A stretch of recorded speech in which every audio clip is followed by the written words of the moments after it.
Welcome. In this video I will show you how to restart your Acer Chromebook 315.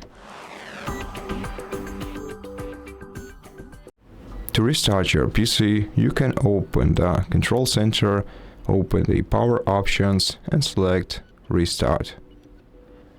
And if you cannot access this menu, you can still manually restart your device. Well, first of all, you can short press the power button and then select shutdown and then turn it on again, or you can just force shut down your PC by holding down the power button until the screen of your device goes black, and then you can wait for a moment and then short press the power button once again to turn on your laptop.